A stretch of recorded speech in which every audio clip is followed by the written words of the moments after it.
Hi, in this tutorial I'm going to show you how to insert comment in Google Docs. So, if you want to do it, first you need to select text where you want to insert a comment. For example, I'm going to select maybe this part of text, and after that I need to go to Insert tab. Here we need to select this one option comment, or alternatively we can try to use shortcut from our keyboard Ctrl Alt M. So I click here to insert a comment, and then you will be able to type here a text which you want to insert in comment. So for example, I type here, "It is simple comment."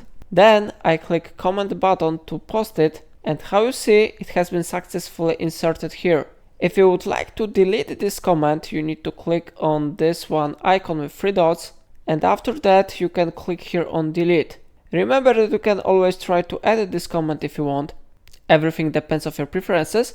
But if I would like to delete it, I need to click on this one option, and then you will see this one information, delete this comment read. If you are sure that you want to do it, you need to click delete button, and how you see, it has been successfully deleted from the list. So in this way you can easily add or delete comments in Google Docs. If I helped you, remember to like this tutorial and subscribe my channel. Please let me know in comment if it solves your problem.